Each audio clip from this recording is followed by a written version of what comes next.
Hi everyone. Ooh, sorry, that was very loud. And welcome. My name is Deirdre O'Shaughnessy, and I have the pleasure this morning, hi Maeve, of interviewing these two fantastic authors about their new releases. I think there's a more recent release actually coming from you. Is it out yet? Yeah, it is. Yeah, it was out a while ago. We'll come back to that in a minute. So it's not her most recent release. She's very prolific. I can't keep up with her. Sophie White and Anya Bergman join me today.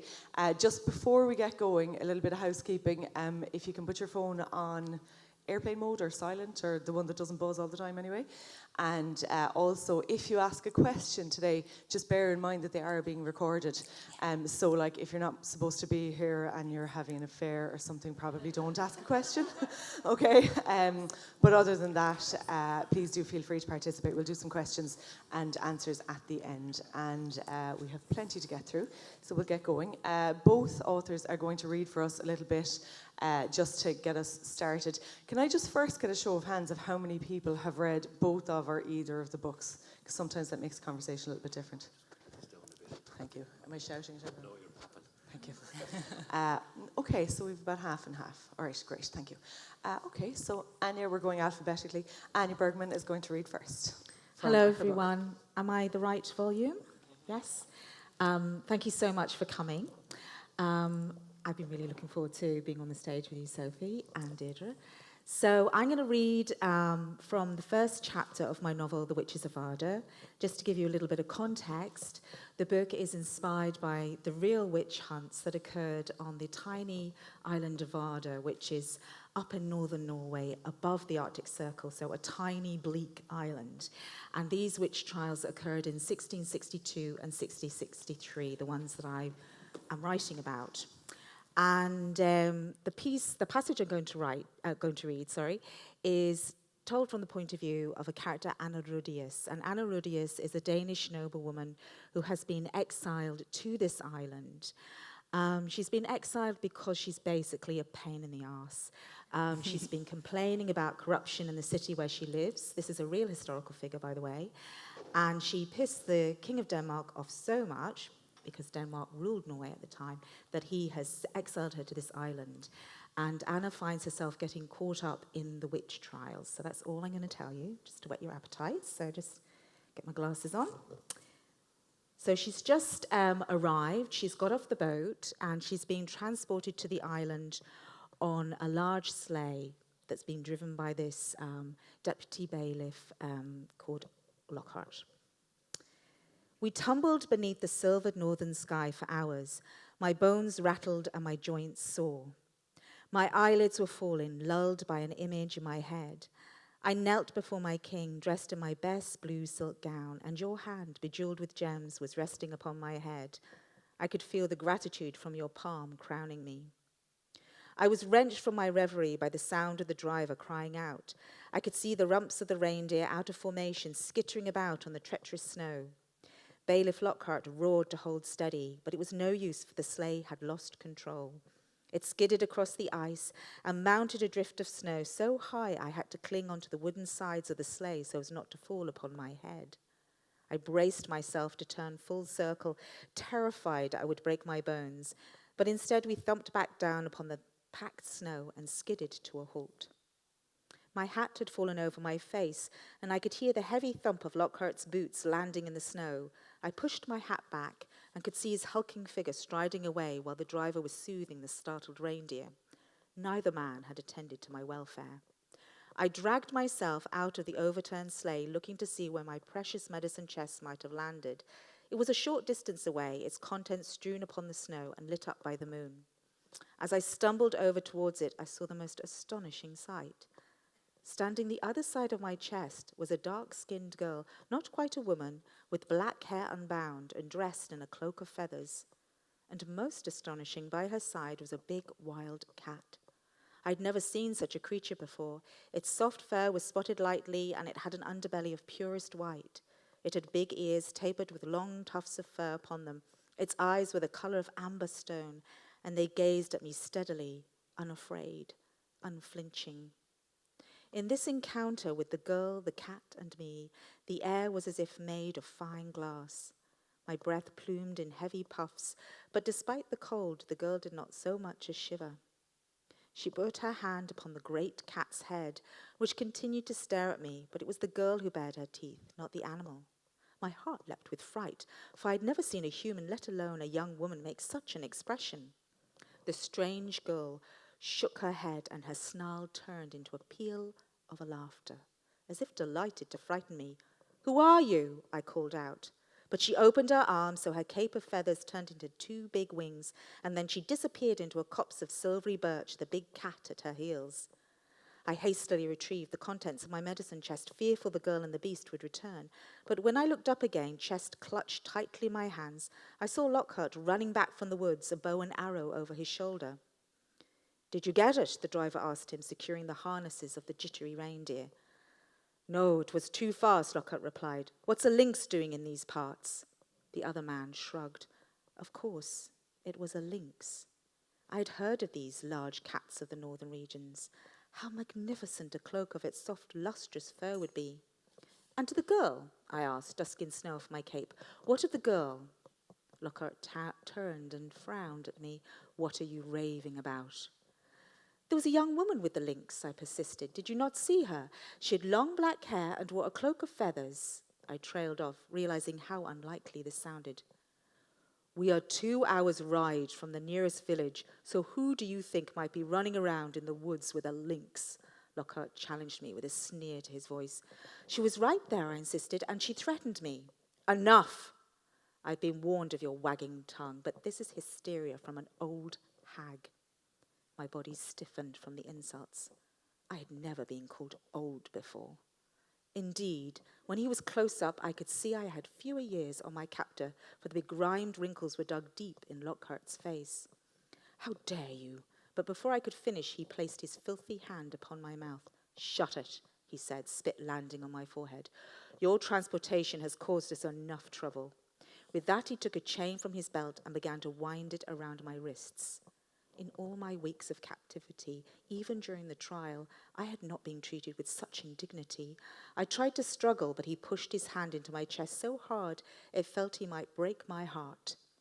Though my king, my heart was already broken. With the sleigh righted and the reindeer calmed, we set off again. Lockhart had chained me up so tight I could not move and was forced to lie on my back. I stared up at the immense silver of the martyr moon with fury coursing through every part of me. I drank in the light of the moon, and I made an oath. I would not be a martyr, accepting, mute and humble, for it was against my very nature. The image of the snarling girl rose before me. There had been a moment of recognition, strange and without reason. I was certain she had been real, but I could make no sense of it. That's it.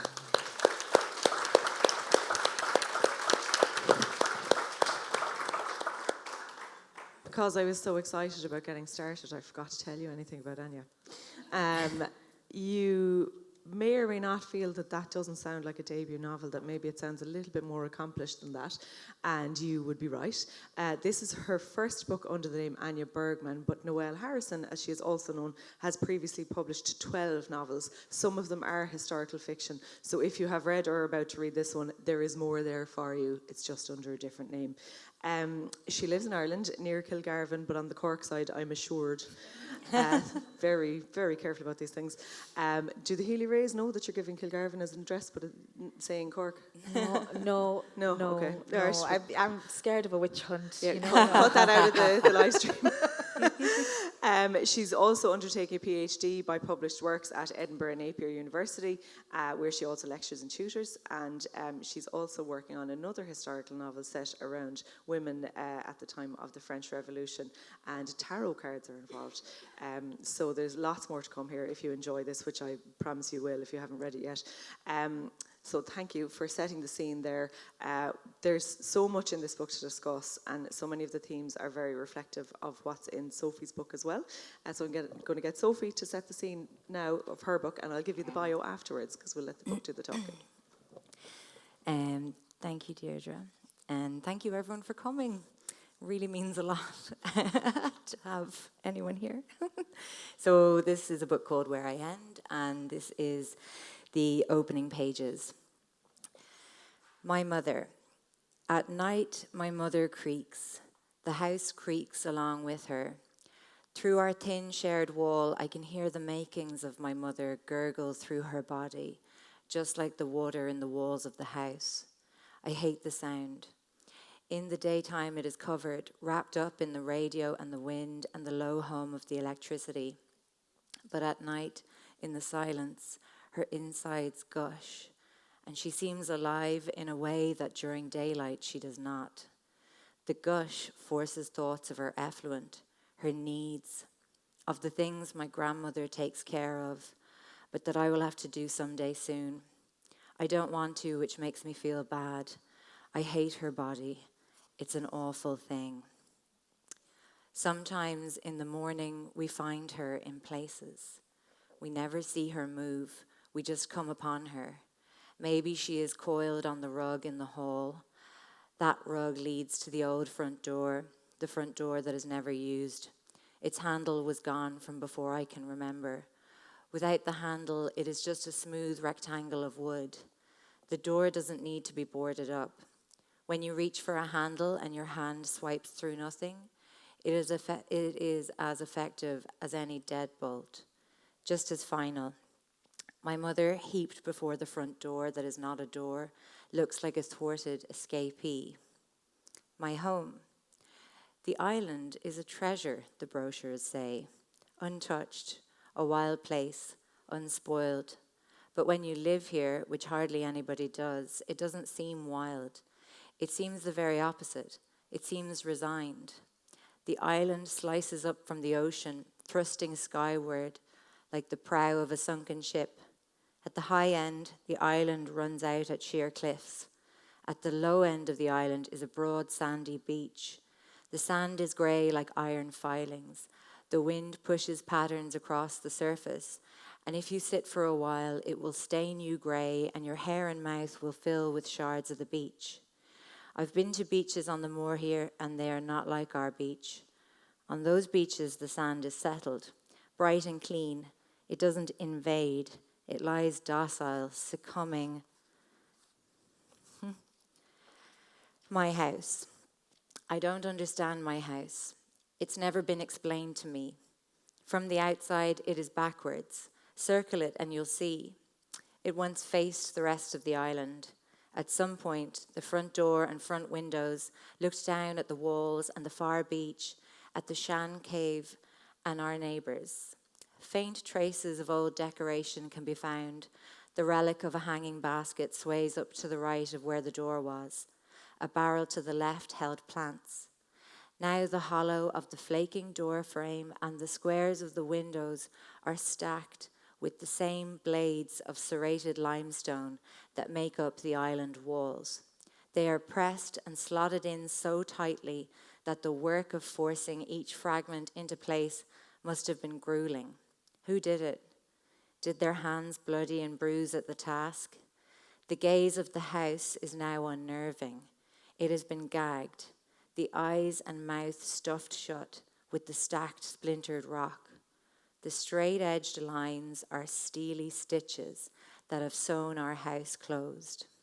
Inside is worse. Dun, dun, dun.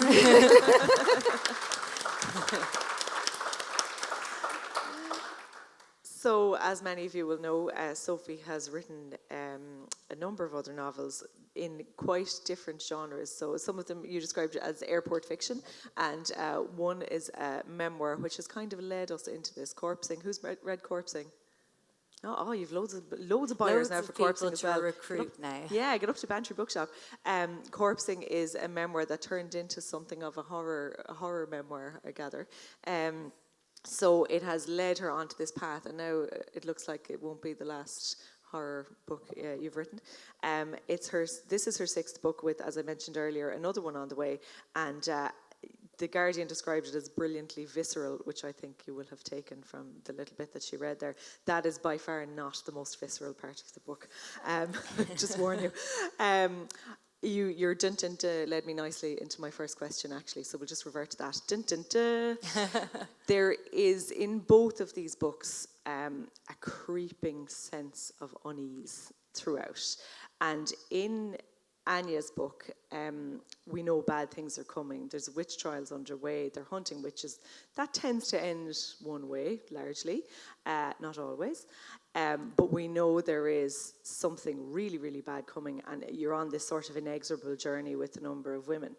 In Sophie's book, you get the sense that a bad thing has already happened, that they are living with a bad thing, but you don't know what it is. And you also get the sense that there are way more bad things coming, by the way, because the creepiness doesn't go away at all. I'm just wondering with both of you, like, how difficult is it to write that tension? I don't know who wants to start. Don't mind. I thought you were going to ask, what's wrong with you both? I'll come to that in a while. Yeah. That's a rude first question, but I feel we can get to it after a while. Yeah. Are you okay? Are you under any medical supervision for this? I guess I'll go. It's interesting because what I love about this talk is that we're talking about different genre here. Mm-hmm. So, and there is an interest, as we know, in women's stories, but also now going into the dark side, a little bit more of women's stories as well. So I'm working with historical facts, trying to make historical fiction with those facts. And for me, it was extremely challenging to get that fine line between the responsibility of telling the true story, of remaining true to what happened to these real women. I mean, every single person in the novel is a real person, apart from one character. They're all the real names of those people who were accused of witchcraft. So I felt this big responsibility. But at the same time, I had to think of the reader and take the reader on a journey. And I don't like to leave people in very, very dark places, actually, even though I'm working with dark material. So it took a lot of work. I rewrote the novel many times, and the first version of The Witches of Ardagh was actually 500 pages, and I wrote out every single trial of that witch panic, which was 20 trials. It was completely unreadable, but I had to do it. Yeah. And then I was like, okay, now how do I make this a novel? How did you choose who to lose? I think the voices just came stronger to me of who was remaining in the story. They became I got very obsessed, went dark. Dreams of being in the witch's hole and myself. And so they just kind of called to me the characters to focus on. So that I suppose when you're working from historical material, you have that. I mean, that sense of dread, I suppose, is kind of there because you know what happened. Sophie, how did you? We'll come back to the other question. But how did you keep the tension in the book all the time? Because there's just this. You get this knot in your stomach reading it, and you're just reading it, going like, "What's going on here? It's all wrong," and it's all wrong. And how did you keep everything on that kind of that tautness that was in it? I don't know if I had this very conscious kind of thought about it. Like, I just kind of tend to, with all my books, sort of like serve the story. And so the story kind of comes and I just kind of go about it the way that the story sort of demands, you know. I suppose, like, yeah, I don't have, I'm instinctive, like, to a certain degree. And especially with this book, actually, it was really weird because, like, with my other fiction, I do a lot of kind of planning and, like, architecting. Because in my other fiction, I write with, like, multiple points of view. And that kind of demands, like, more, like, you know, structural work. Yeah. And then this was the first novel I wrote from the first person, only one point of view, and it was just so different to write. Like, I think sometimes with my other fiction, where I'm kind of like the puppeteer of many characters and many points of view, I feel more like a director of a scene. Yeah. Whereas with this one, so the main character in Where I End is called Aoileann, and she's really fucked up. Like, she's terrible. Like, I had loads of people messaging me as they were reading it and being like, oh my God, I just feel so sorry for Aoileann. And then I'd be like, what page are you on? Yeah, that changes. But with Aoileann, when I was writing it, I had way more of a sense of almost being like an actor, like almost pulling the character like down over me when I'd be writing and kind of really journeying through the story with her, you know? Obviously, I really like a lot of, like, I suppose, imagery that's uneasy, uncanny. Yeah. And sometimes it can be quite a slight detail, but I love when people come back to me and reference those kinds of things. Like there's a moment, so Aoilann's mother is bed, I don't know what's the every time I go over here I'm like in Dalby, surround sound. Anyway, sorry. Aoilann's mother is kind of like this bed-bound, silent creature. Like she's never, they call her the bed thing. And Aoilann's never like had her mother so much as look at her. She's been completely silent her whole life. And there's a moment in the book where a spider crawls out of the mother's mouth. And I think those kind of details are where I try to kind of bring the unease and the kind of... And it worked. Thank you. This is a book. If you have anyone in your life that you're like, I want to ruin their day, give them this book. I did say it should come with the health warning that you definitely need to be in the mood to read it because it will give you nightmares otherwise. Yeah, my mother just flat out refuses. Like she probably should refuse. Yeah, like she's coming to Boston with me this weekend for an awards ceremony for this book is nominated, and she still won't read it. And I'm like, are you not curious, like what the Americans saw in it? And she's like, no. Yeah, I'd say if I was her, I wouldn't read it either. No, We're actually going that's a to good Salem. Oh, excellent. Awesome. I've I'm been so there. excited. Yeah. I was there a few years ago. It's brilliant. Although I don't know if they still have the animatronic creatures. They're a bit 90s. They might be gone. The animatronic familiars they had. Oh, wow. Like I Salem didn't see from those. Yeah, like Sabrina Salem the from Teenage Sabrina the Witch. Teenage Witch. go Sorry, full we witch digress. there. Jeez, they never replaced that puppet. Like No. that puppet was going He for was about deadly. 10 years. My God.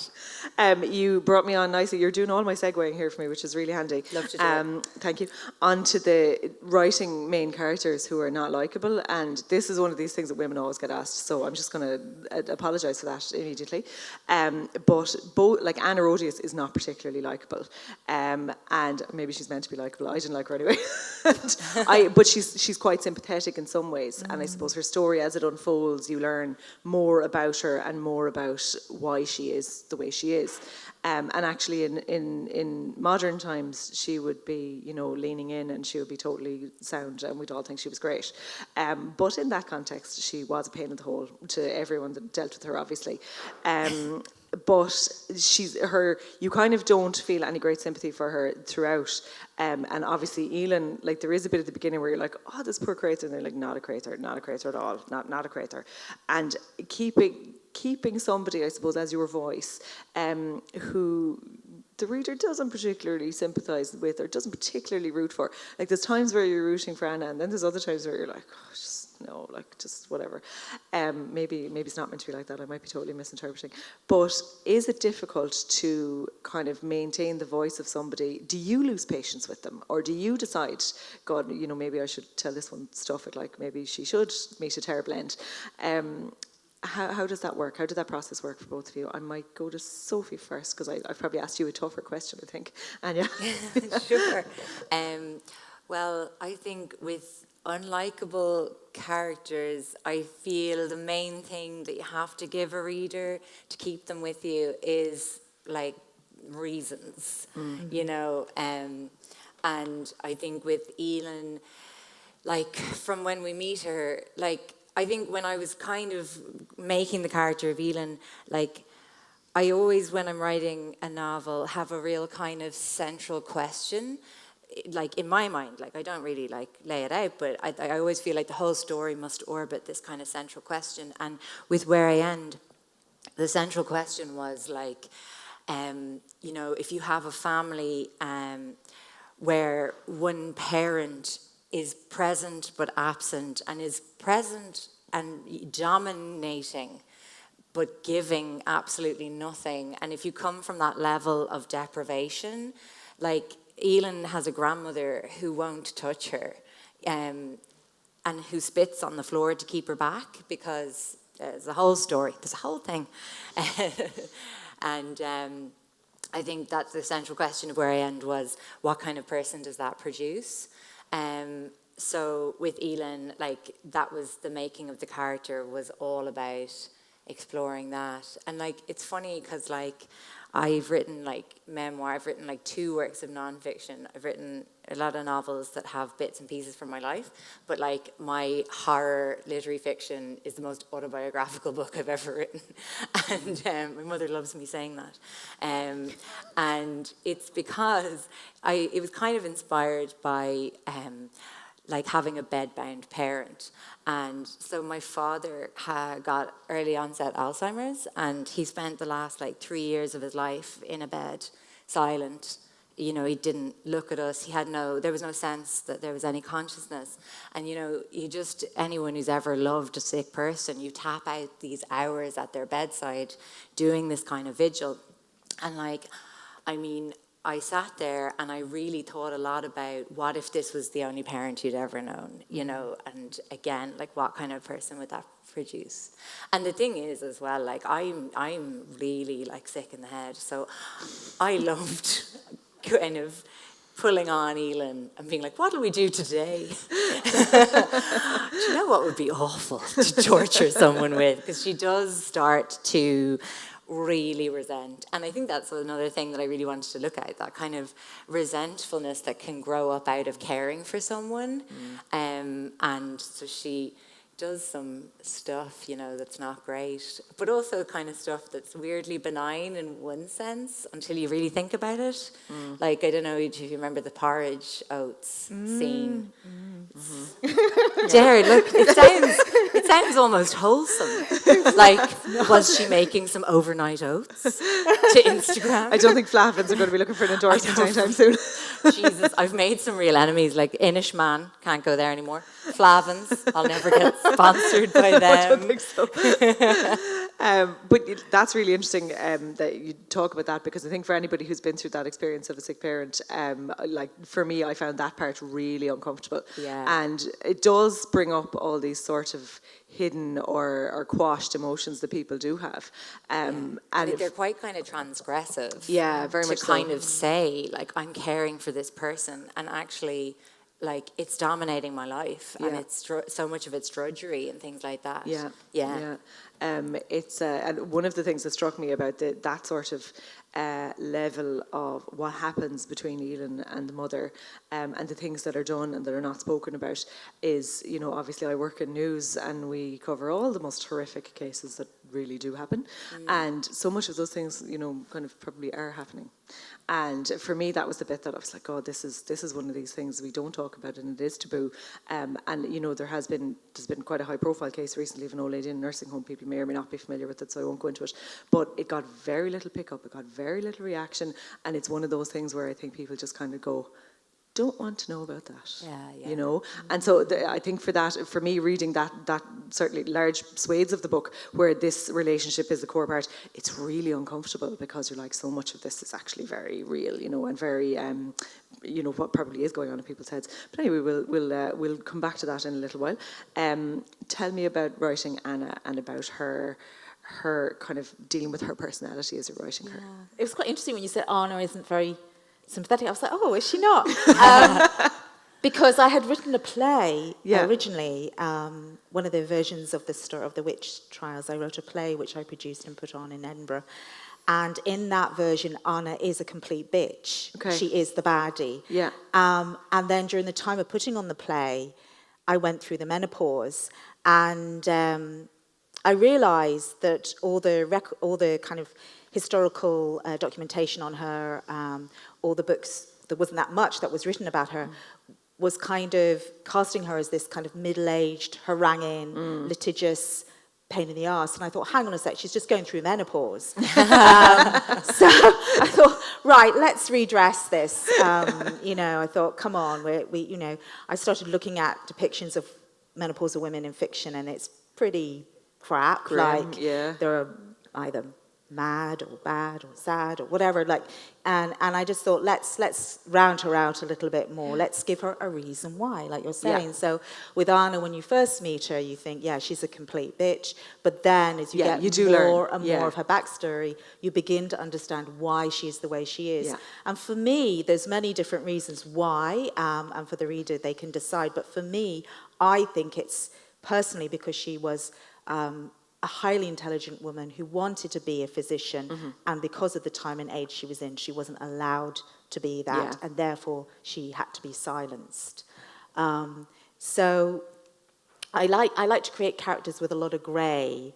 So she is a grey character, and even there's no one who's completely good in the book either, even the accused women. Well, I suppose that's the other thing, and we've talked about kind of the mother-daughter relationship in your book, Sophie, and in your book there is quite one of the main threads in the book is a mother-daughter relationship, which is very flawed and very difficult, and where you see a daughter taking on a lot of responsibility for dealing with real life. Her mother has kind of checked out, essentially, hasn't she, of that.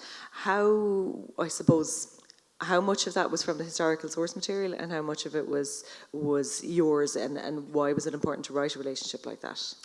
Well, I will tell you that the initial seed of this investigating the mother-daughter relationship was actually from historical records. So the court records still exist of these trials, and I could read the testimony of the actual people and what they said when they had enforced confessions because they were tortured. But there were 6 girls who testified against their mothers. And the consequence of that was that their mothers... we all would, though. Yeah. I don't know. Irresistible. If you got you at the right age, the right part of teenage life, absolutely, yeah. So, yeah, it was... Well, I found it... I couldn't believe it. But I found that kind of really stunned me. And I was like, my God, you know, why? You know, I thought, would they have tortured children? You know, the youngest one was 8. Why would they, you know, testify against their mothers? So that was my kind of seed or trigger. And then I did want to look at, you know, mother-daughter relationships that weren't perfect. And, you know, one of the women accused of witchcraft, and I don't think I'm giving too much away because it's quite at the early parts of the book, is the mother of one of the main characters.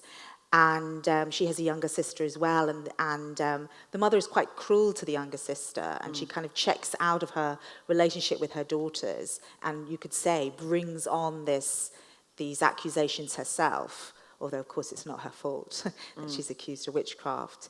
So I wanted to investigate how there can be favoritism, you know, Within a family. Within a family, yeah, even. You know, there's still you still have those relationships in the 17th century. Yeah. You know, those parental relationships. Yeah. Yeah, it's a very interesting dynamic, and where I suppose the mother is seen to have so little cop on, really, and it's the daughter is doing all the thinking for the whole family. It's I suppose, I wouldn't draw too many parallels. It's not quite the same thing, but there's a sense of her being the parent almost at times, isn't there? Of being the parent. Ingeborg. Yeah. Okay. In terms of the islands, so you've mentioned you can't go back to Inishmaan anyway. So both books are set in extremely remote, difficult to live in, difficult locations to survive in. Vardo is at the Arctic Circle. I thought it was a really interesting setting for a book. I've started following loads of people on Instagram now that live in the Arctic Circle because I was so inspired. You can follow me when I move there. It's going to be great. But it's the setting on its own. What really struck me about these witch trials, and they are historically accurate, as Anya has said, they're based on historical records, and obviously most of us know about the witch trials that took place, say, in England and in Salem, and there was one, I think, here. Was it the one in Kilkenny? And I never knew that it had been a thing in Scandinavia. But when you look at the setting in which these people live, like obviously at that point, everybody who wasn't royalty or whatever was scrabbling along, trying to make, grow their... Did they have spuds then? They didn't, probably. Trying to grow their wheat or whatever. Everywhere in agrarian regions of Europe, but like up there, I mean, they literally were scraping through ice to get anything. Life was so difficult, and it just struck me as incredibly unfair how difficult their lives were, and then this shit landed on top of them as well. Can you talk to us a little bit about the context of those witch trials and kind of where they came from? Yeah, I mean, I can talk about witch trials all day. I'm a bit of a buffin on it. Is that the right word? Yes, Anyway, yeah. so there were, I mean, if you want to talk about the context of the whole witch trials, over a period of 350 years, they think around 50,000 people were executed for witchcraft across all of Europe and the New World. 87% of those people were usually women.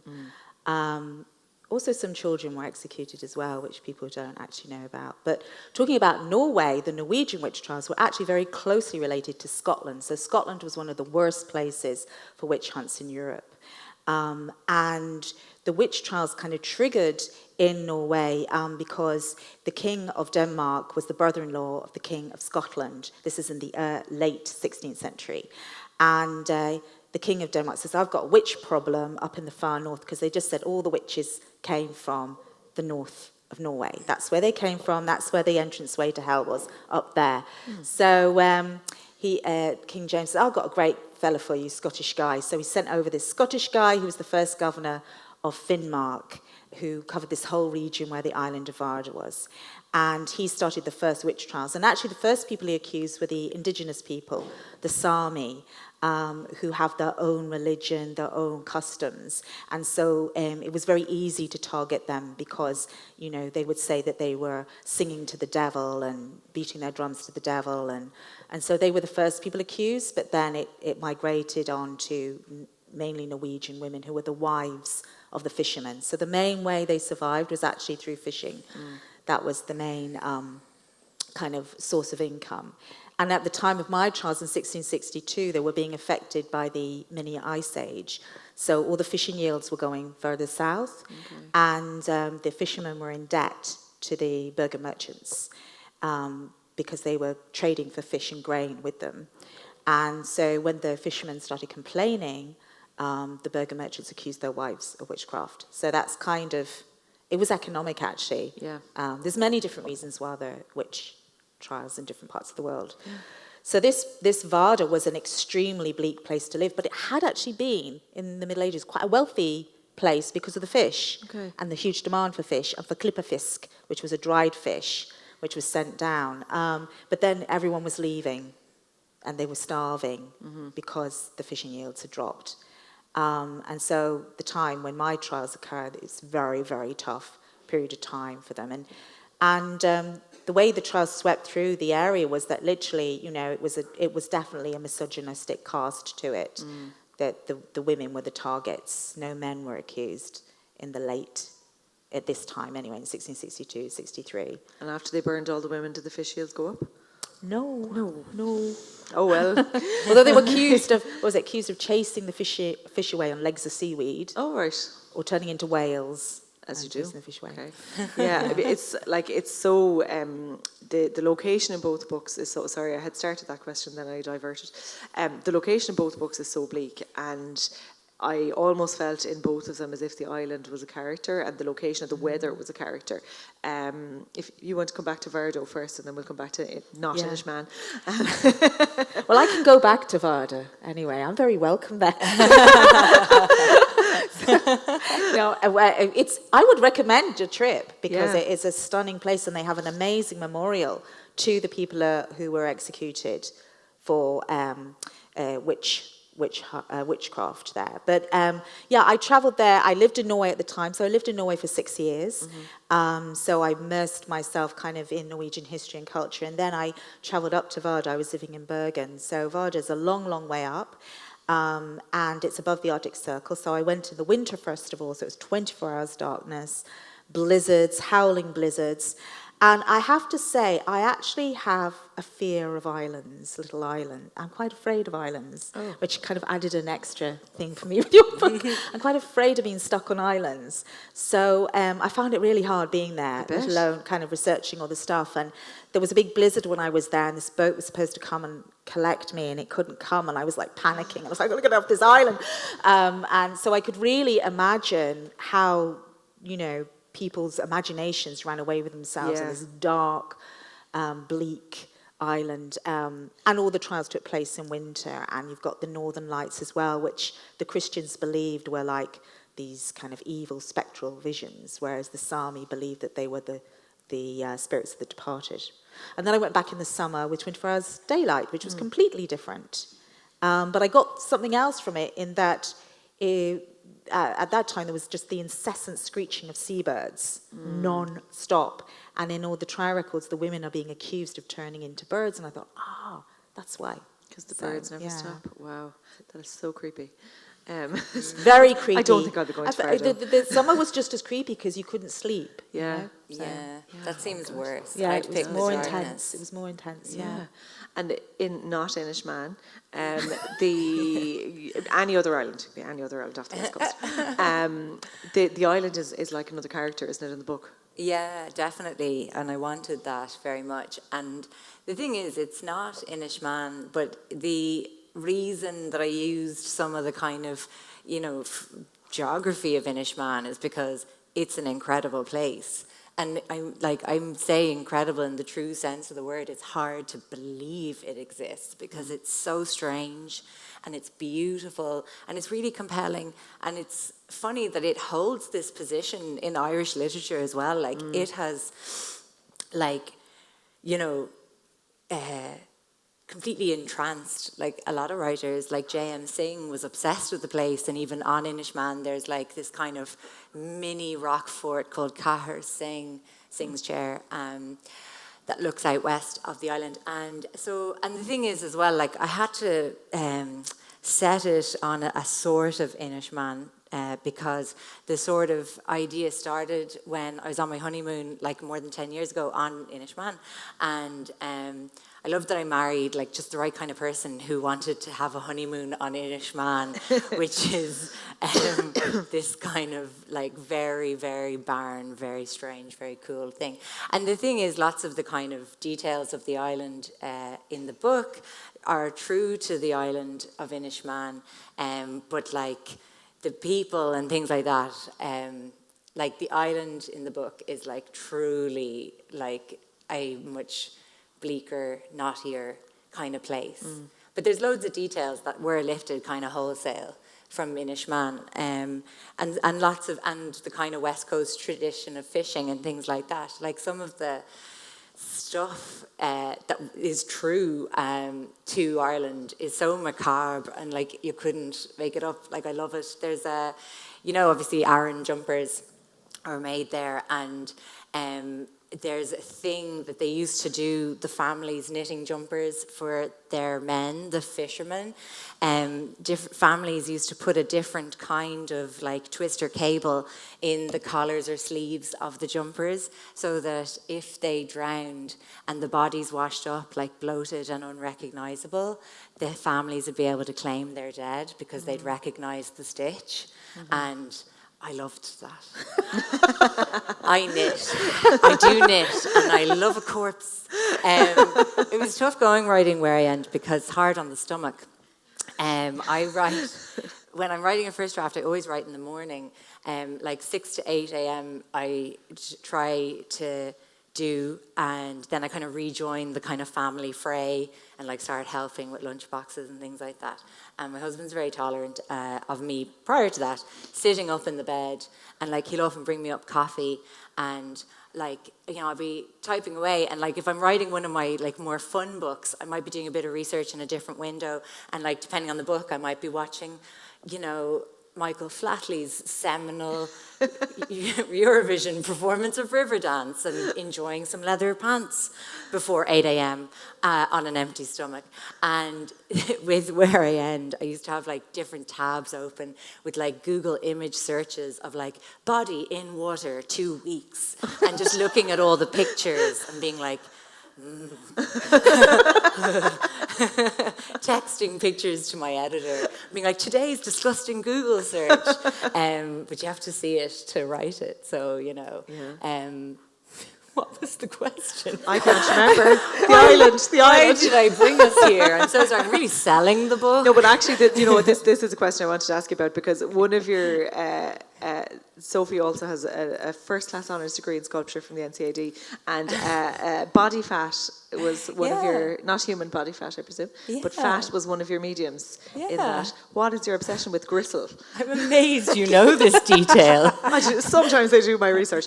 But the gristle and fat and bodily yuck is basically your thing, isn't it? Yeah, I do love gore, and one of the big inspirations of Where I End, and you mightn't really know it to read it, but is Texas Chainsaw Massacre, which is one of my favourite films of all time. And my dad showed it to me when I was These people thought they were coming to a too nice young. literary event, by the way. Yeah, I know. And it's really early in the day, and I'm like, but have you seen the chainsaw?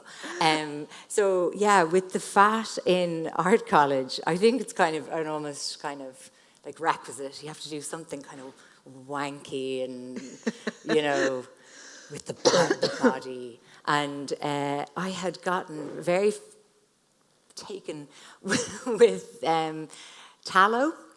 So I don't know, there's some emphatic nodding from this corner here. Sorry, not to shame you, but tallow sisters. But basically, if you boil down animal fat, you make a kind of a waxy sort of substance called tallow, and it's anyone who's seen Fight Club actually will remember they make tallow in Fight Club, but with human fat, So what was I at? I just thought it was a really interesting material because it's looks almost like marble. There's a kind of almost perfection to tallow, and it sets the kind of color of marble. And I was very interested in obviously I did sculpture. It's a big tradition of carving beautiful bodies in marble, and I liked then that there is a kind of a disgustingness to tallow, and it's so rank boiling it and making it, and so that whole process was a big part of kind of doing it. But I think I wrote a lot about it in Corpsing, which is a collection of essays, and there's a whole section in Corpsing called Gore and More, and one of the essays is called Fat and Bones, and it's about fat and it as a substance and stuff like that.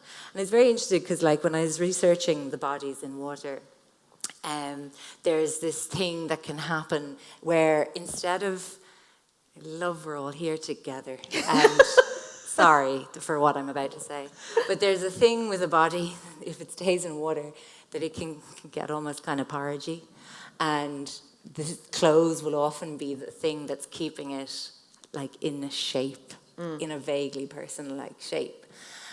And sometimes I'm will I say the rest of this sentence? No, I'll skip that and I'll just go to the next sentence, which is sometimes that doesn't happen, and what happens instead is this weird process where the fat in the body completely hardens, and the body it's almost like the body creates its own coffin, this kind of hardness. You're loving this. I'm kind of fascinated, yeah. It is fascinating, isn't it? It's a really kind of rare thing that happens, like a blue moon event, but it's very interesting. I'm fairly sure I've read some Kay Scarpetta book where that comes into it. Yeah, that there's definitely fat hardening in some crime book I've read.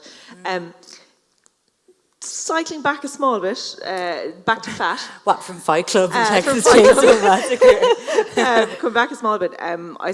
Fat probably brings me into women and their bodies, and the relationship that women have with their bodies and with their sexuality. And obviously, sexuality isn't much of a theme, I don't think, in your book. I think it is. Do you think it is? Oh, I think Yeah. I mean, the body certainly is.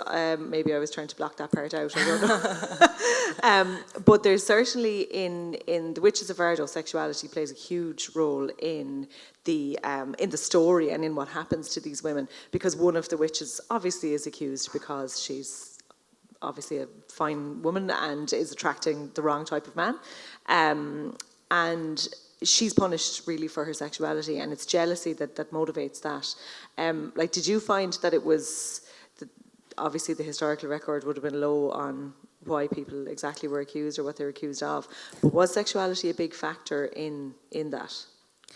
Yeah, I mean, I felt it, it's always been important, hasn't it, in the history of, you know, how women have been treated in the past. Their sexuality is a very important part of persecution, a part of the you know, the patriarchal structures from the past. So it's about, you know, control. And so it's interesting because you didn't have anything overtly in the court record saying so-and-so had an affair with so-and-so or whatever. But I started reading between the lines of some of the enforced confessions. And it was quite interesting when I read some of the confessions of these women and young women and children, in the sense I thought, why are they, you know, why are they saying this? I know they've been tortured, but, you know, they know now that they're going to be executed or, well, burnt at the stake. So why are they trying to, you know, why are they suddenly telling these colourful stories? And I realised that it was kind of like their last chance of like, okay, you're going to do this to me? Well, listen to me, this is what I have to say.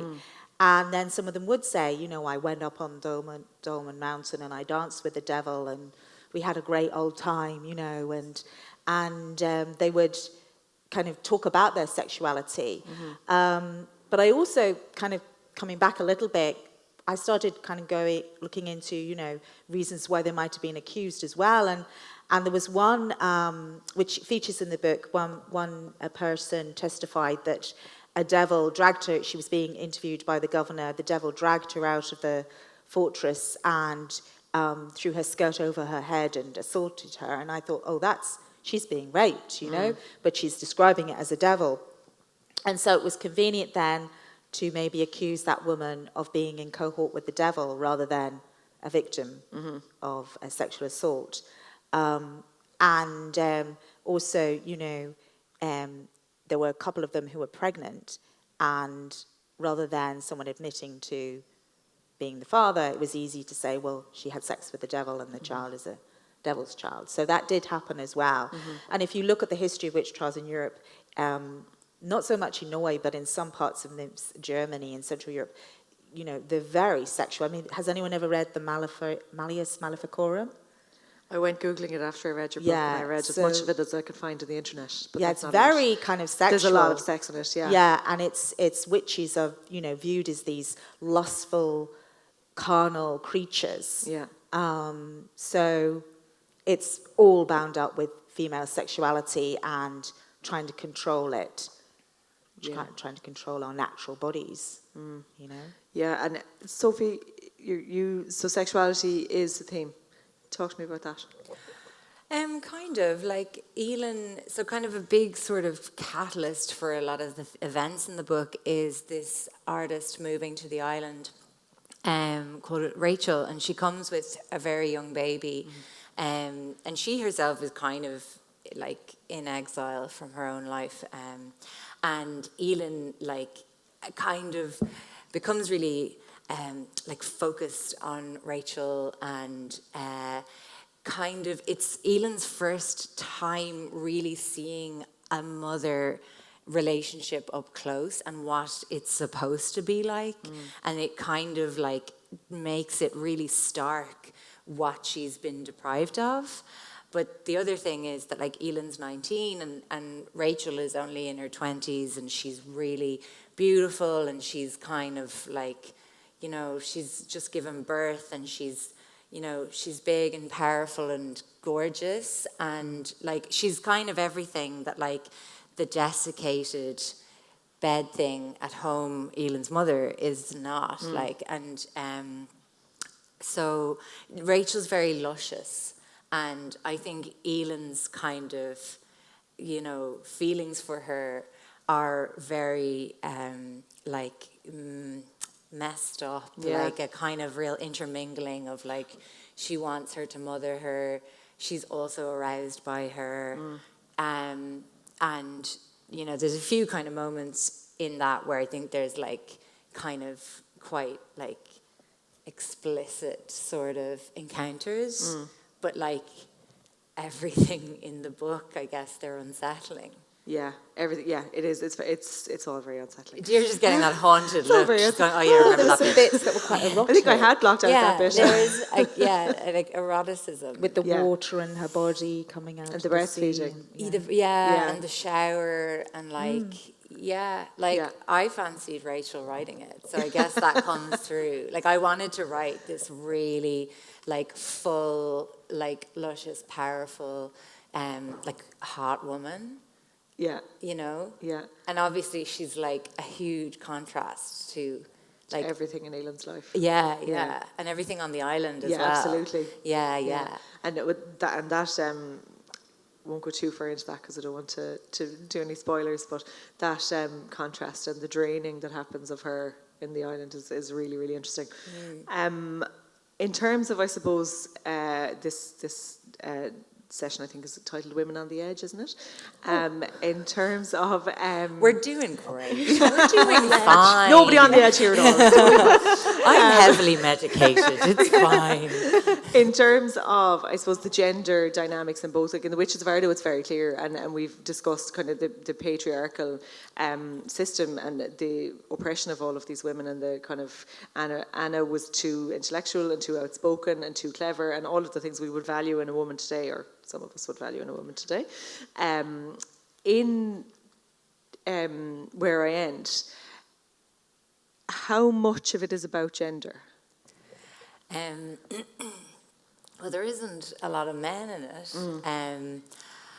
I think it's very much about gender because like I chose to really only have women, and I guess like they're all kind of carrying out the roles that we expect of women, like mothers and carers. With enormous resentment. Well, that's what I was going to say, with kind of sadistic kind of approaches at times.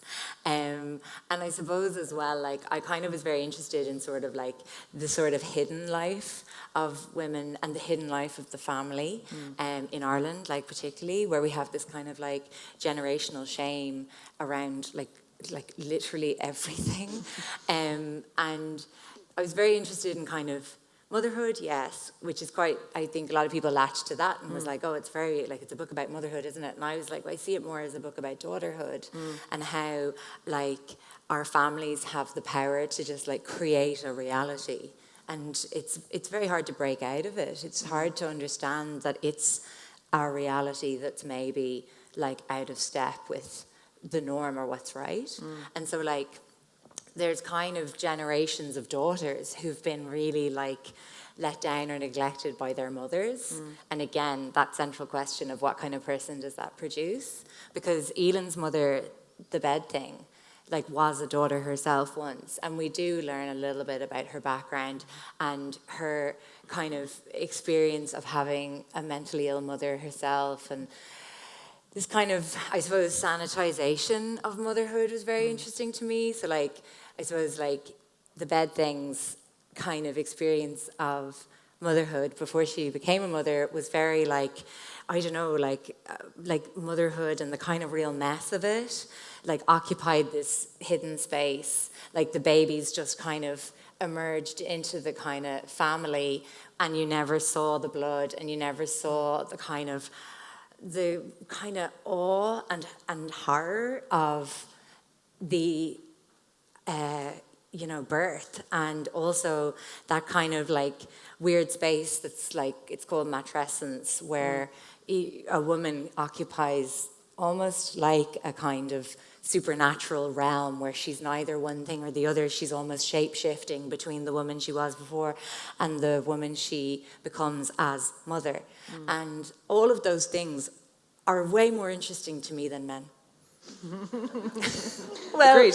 It's just, men are great too, I like them, but it's just that like women just have this, we just casually go through these fucking crazy things in our lives, and they're really like glossed over as like, oh yeah, she just had the baby and now she's 6 days old. In the gym there. She's got the blowout. She's posing for photographs. She's going to Dundrum's shopping centre in white jeans. And I'm looking at that woman being like, you are leaking from every orifice. You're an animal at that point.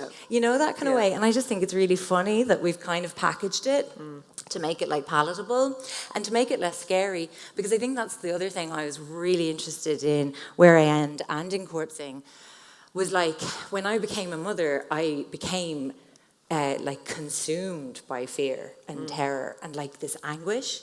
And I realized after a while, the thing that was scaring me more than anything was my own terrible power. Like I suddenly was like, I'm this baby's universe. And like I could, you know, do terrible things. And you like, it's a very terrifying power. Yeah, absolutely. You said something really interesting there about how women morph through different phases of their lives, and whether or not we have children, I suppose that's still the case, because you have, and men go through adolescence too, and probably much worse actually in some ways. But you get your period, and you get all these different kind of horrifically biological phases. And menopause obviously is a feature of your book. You talked to us a little bit about that, about say Anna Rodius, who is not a mother currently, as we know her, and who is going through this massive change, and who can't explain it, I suppose, or she can't explain it because she's a physician, I suppose. Yeah, but they wouldn't have had the They wouldn't have had the menopause. terminology. Oh, I'm going through She the knew menopause. there was a change. No there was a HRT. change. No, not in No just J-Lo. not in Few not bits in- of- Really making it look grand. A few calendula flowers and a bit of chamomile tea. would Yeah, really do it no, for I you. mean, I think, you know, there's the slowly diminishing of who she is. You know, she mentions it at the beginning of the book that, you know, her husband doesn't notice her anymore, that, you know, that she's meant to go quietly into the background, and she's just not going to do that. You know, once women had you know, first of all, women had to be mothers, and if you weren't a mother, Then who then were you were you? treated, who were you, first of all, and she has her cross to bear with that. I don't want to give away the story. And then, you know, once she's past childbearing age, she's just supposed to kind of fade away. And Anna's like, no, I'm not going to fade away. And that's why she gets into trouble. And that's why I think she can be quite sympathetic for a contemporary reader, actually, who she has, there's a thing that happens sometimes during menopause when you just can't stop yourself from saying things. You know you shouldn't say them, and you just say them. I don't know if people identify with that. And you're like, what the fuck? Why did I say that? You know, and you're offending people all the time.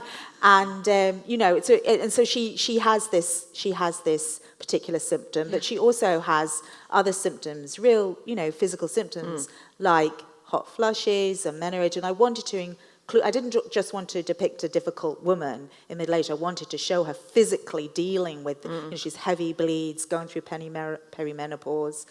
And I mean, things have really changed a lot recently. But when I was first going through perimenopause, and it can start like, you know, can take 10 years going through perimenopause. I didn't know what it was. I thought I was just going a bit nuts. I was like, oh, why am I waking up at 5 a.m. with heart palpitations? I must be going mad. Actually, no, it was a symptom of perimenopause. So yeah, the more we talk about this, the better it is. And the more that we see these depictions in fiction, the better it is. But I did also want The Witches of Arda to be intergenerational. Yeah. So there's women of all ages, from 16 through to, you know, Widow Krug is, I'd say we call her old, but she's probably only in her late 50s, you know. And I wanted to have all their voices because, you know, witch hunts they were at that time picking on women of all ages in Norway, whereas in many places it was women post-childbearing. I mean, in Scotland it was kind of like a genocide of menopausal women really in Scotland. Once they got mouthy and difficult, then God, when you put it that way. Yeah. Ooh, okay. Hairy stuff. Yeah. I'm going to open up to the audience for questions because we're kind of gone past our time. Sorry about that. We were all just so interested in each other here. Does anybody have a question? They're all horrified. No, someone Too horrified. Oh, yeah. Oh, here, yeah. Yeah, one up here. A microphone is just on its way there. Thanks, Jenny. This is a question about the choices that one makes as writers, I guess. And you have touched on the subject of this, which is the visceralness of particularly Sophie's book. I read a writing tip once which suggested it wasn't a good idea to begin a novel or a short story with descriptions of bodily fluids and bodily functions. That the reader could cope with things like that once they had got to know the character. But if you throw that at them right at the beginning, you're in danger of losing them. I just wonder how you feel about that. Both of you. Sophie, well, I kind of get that impression. That's Yeah, I think there's like effluent on the first page, is there? My mother gushes. Oh yeah. It's funny because I think that's a really good writing tip that I obviously flouted here, but because my first novel, the first line of my first novel was a dialogue. It was a character walking into another girl's room and saying, "It smells like vag and curry chips in here." And my editor was like, let's not. But yeah, it is hard. I think with like literary fiction, I really enjoy writing it because I feel like all bets are off in a lot of ways. Like I think that readers kind of come to it like ready for kind of anything to come at them. Like whereas when I'm writing my other fiction that's like commercial fiction, and like I'm like, you know, I want to write books that are really entertaining and escapist that you can take on your holidays. And like, yeah, there's more serious aspects to them. Like in my most recent book, My Hot Friend, despite what the title suggests, there's stuff about like suicide and mental illness and things like that. But with those books that are kind of entertainment and lighter, I feel like there's more of a contract with the reader that like, I'm not going to talk about effluent, like right off the bat. And also a kind of a contract of, I'm going to keep you safe as the reader. Like I'm going to give you a lot of things here, and I'm going to give you fun, and I'm going to give you like hopefully some stuff that will move you, but ultimately this is all going to an okay place. Everyone here in this book is kind of going to be okay. Do you know that kind of feeling? Mm-hmm. Like I think it's something that like my absolute hero Marion Keyes does, you know, when you know that she's going to move you and make you laugh, but everything's going to be fine in the end. Whereas when it came to writing Where I End, like I really reveled in like doing whatever the fuck I wanted, and kind of like, I guess, hoping for the best, but also like that is why you have an editor, and why the editor is like just a huge collaborator, you know. Like Lisa Cohen, who worked on Where I End with me, like I just trust her so much. She's so talented, she's so creative, she has such vision that like she definitely would have called it if she was like, this is too much too soon, you know, that kind of way. But we're both big Stephen King fans, and I think, and we both love the Evil Dead series, and so we are, you know, closely linked in our, you know, likes and dislikes. So she didn't suggest that it was too much too soon, but it definitely could be, you know. I don't think so, because it's horror. It's literary horror. So the expectation is there that's what we want to be horrified. Yeah. Whereas it's slightly different, where it's quite interesting listening to you talking about the bodily, you know, visceral bodily detail in your novel. Yeah. Whereas that was the one thing in the Witch book that I actually didn't describe the torture. Yeah. I decided not to do that. And I think because it's a different genre. And also I kind of I'm quite squeamish, even though I'll admit it, I'm a bit squeamish. So even though I expected that and wanted that from your novel. So I think my editor would have probably said, no, you can't go in too much detail, because it was, the contract is a historical fiction contract, if you see what I mean, with the reader. So this, you know, it might have gone, you know, I had to be very careful not to go too dark. That I would lose the reader, because their expectations are slightly different with historical fiction. So I left a lot to the imagination. I described the state of the women after they had been tortured, but I Yeah. didn't actually have a torture scene itself. But it's so effective in The Witches of Vardo that that stuff takes place Elsewhere. like in this kind of horrifying sort of void, and as the reader you supply the terror, which is so effective. Like, you know, it's funny how you can do it both ways, because there's definitely passages in Where I End where like they're really kind of big scenes of abject horror, and it's hard to get that on the page. And then there is the decision to keep it off the page and let the reader do it, because like Stephen King actually says like that it's so much horror comes from what's unseen, and the kind of like sense of like there's an aberration in reality, and you know, like even the fact that it is called It, you know, is such a kind of a huge kind of example of that. But in the end, like I did kind of write it all in for Where I End just because it demanded it, I think. Yeah. It's funny how different stories will demand different approaches, you know? Yeah. It's a really good question. Thank you. Yeah, it is, yeah. Anybody else? Oh, a couple. Yeah, back here. Thanks for asking questions. It's always the most nerve-wracking. Yeah, mine is a kind of weird one. I was interested, you said We there was, love that. that you said there was only one witch trial in Ireland, but I'm interested that from the 1850s, Ireland locked away a lot of its problem women. So do you think there's a parallel between the witchcraft trials from the 1600s and Ireland going, no, we're just going to lock them all away?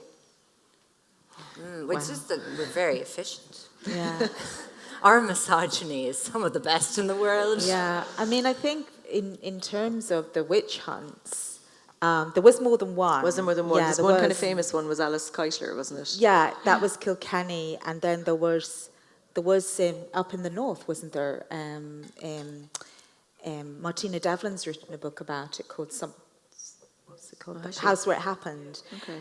And Because that there's one about the title. Kilkenny one too. Niamh Boyce, I think, has written a book about that, and it's excellent. Yes, Yeah. yes, It's very, very good, yes. yeah. Is it Our Kind? Yes. Yes. Is Our- the Kilkenny one the one that the husband set her on fire? No, that's No. Bridget Cleary. That's Bridget Cleary Tipperary. Now, is Actually, that... there's loads of them. There's loads. That was The a- gang's all here. That was much later. And that's though. the 1800s, yeah. And Yeah, that was actually, I'm 1800s. starting to think that actually with Bridget Cleary, they thought that the fairies had made her a changeling. Yeah, so that rather was- than witches. I mean, he got in trouble for doing that. Like, that wasn't an actual witch hunting. She wasn't accused by the authorities of being a witch. That was the deranged husband, killing his wife and calling her a witch. Okay, I think, yeah. as far as I know, maybe someone else knows more about that.